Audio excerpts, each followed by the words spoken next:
Indonesia merupakan negara dengan sumber daya air terbarukan paling besar di Asia Tenggara. Namun, hal tersebut tidak diikuti dengan pengelolaan sumber daya air yang baik, sehingga masih banyak permasalahan yang terjadi. Salah satunya ketersediaan air bersih. Salah satunya yang terjadi di Kalimantan Timur, provinsi di mana ibu kota negara yang baru berada.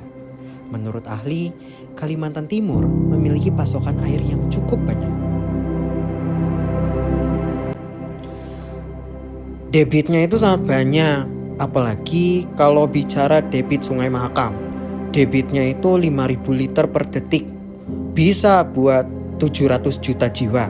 Itu 3 kali orang Indonesia.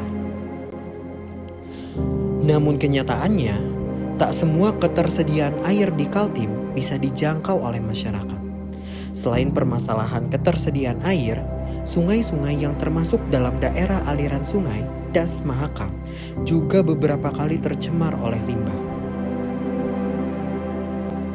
Ada pegawai juga masuk sini di depan sana saja dia melihat bagaimana bila caranya mandi di sini gitu. Enggak, kita bagaimana kita mencari air? Dia melihat saja kita mencari air. Di mana orang tak ada air bersih, kita di sini. Kita mau juga nggak ada air bersih kan? Kalau nggak ada ya apa boleh buat ya, kita sudah apa adanya. Kalau dipercaya aku waktu 3 minggu gak mandi, kalau air hitam gitu, mana kita mencari air? Jumlah jauhnya juga, yang penting kan kita nggak diminum itu air. Aku dulu sampai bingung sama orang sebelumnya, boleh bilangnya kalau mengambil air di mana? Sungai yang hitam itu orang bilang, nggak percaya bilang itu cuma ya ada aja baunya seperti apa air hitam ya, bilangnya orang ya seperti itu saja, seperti air hitam rasanya juga. Kalau sedang pasang itu sungai, orang ramai bawa drum, diisilah drum itu air.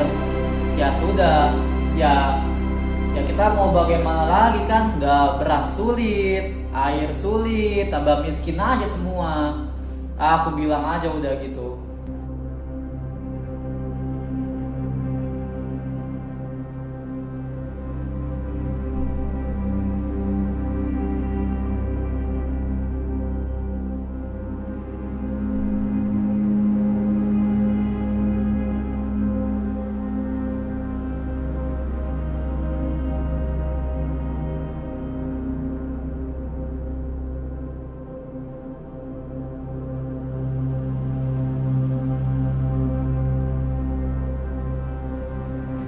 Nah, itu tadi tuh yang barusan rapat antisipasi ini.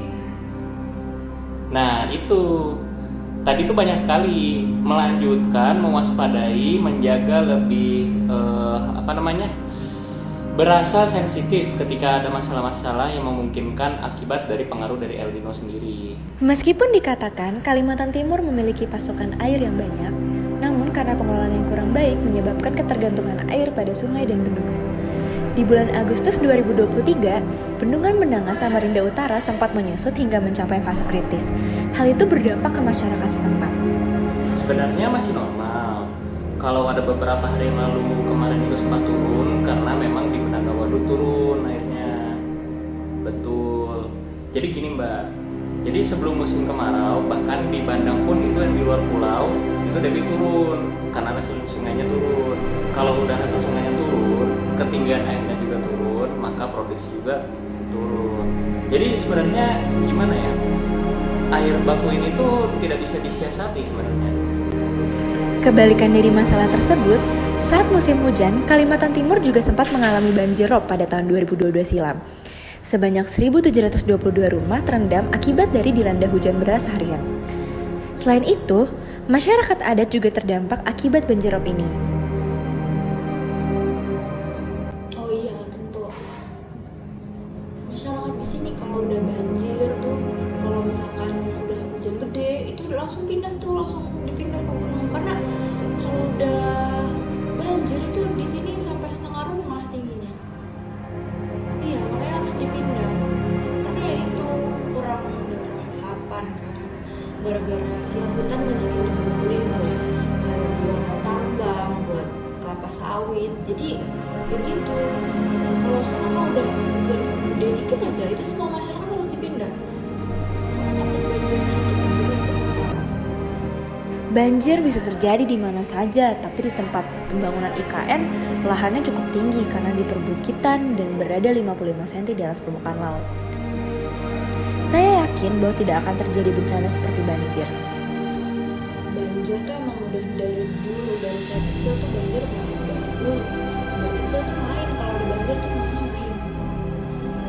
Itu tahun 2012 tuh banjir udah terjadi kan di Das kan. Tapi nggak separah sekarang. Sekarang parah kayak gini karena apa? Karena penggunaan hutan buat apa? Buat tambang. Terus juga buat kelapa sawit. Ya makanya ya banjir sekarang ini sangat-sangat parah, sangat-sangat besar. Kalau dulu kan banjir paling parah 1 minggu. Tapi kalau sekarang sebulan tidak selesai, tidak ada penyelesaian sama sekali dari pemerintah. Mau nunggu apa kita? Mau nunggu bantuan dari pemerintah? Nggak ada. Pemerintah nggak mencoba buat turun tangan buat masalah banjir seperti sekarang. Apalagi nih, sekarang banyak orang perhatian. Banjir yang kayak gini nih, banjir besar kayak gini dampaknya sangat besar buat siapa aja? Buat perempuan-perempuan, buat anak kecil, buat ibu hamil. Apalagi dampak banjir sekarang yang nggak turun-turun, yang nggak surut-surut. Kan nggak semua orang punya persiapan gitu. Nggak semua orang punya beras. Ya apalagi kan sekarang lagi musim-musim yang padi gitu. Kasihan, makanya nunggu distribusi beras kayak gitu tuh lama. Apalagi karena lagi banjir kan. Makanya sekarang harga sembako langsung naik. Apakah pemerintah mikirin itu? Enggak. Jadi menurut saya ya kalau nunggu dari pemerintah gitu udah nggak ada harapan lah. Pertambangan di Kalimantan Timur juga memberikan dampak buruk pada irigasi persawahan dan ketersediaan air. Seorang transmigran yang berprofesi sebagai petani meyakini bahwa pertambangan merusak pengairan untuk pertanian mereka. Mereka terpaksa untuk menggunakan air yang ada di lubang bekas tambang dengan kualitas yang tercemar. Tapi setelah ada tambang batu bara lagi, ada lagi masalah baru air bersih itu sama pengairan sulit. Ini kehabisan air terus, sudah lama gak ada hujan ini. Cuma pakai air hujan saja. Ini kalau hujan nanti ya udah kita taruh aja, tampung hujan kan. Ya kita tampung hujan, ya kalau ada hujan kita taruh di sana. Kalau gak ada hujan ya udah.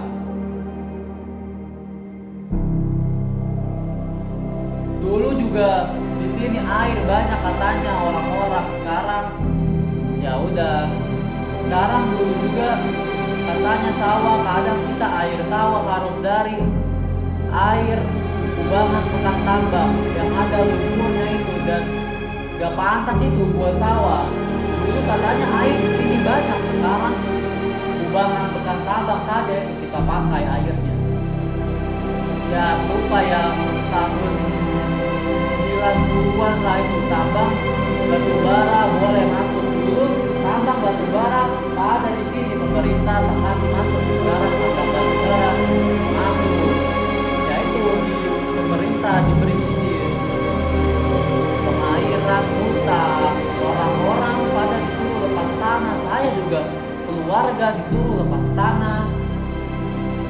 Saya protes, itu ada alat berat masuk tambang, saya halang. Ya keluarga warga sini semua bertahan dulu ya, karena kita semua dulu juga pekerjaan petani saja sudah.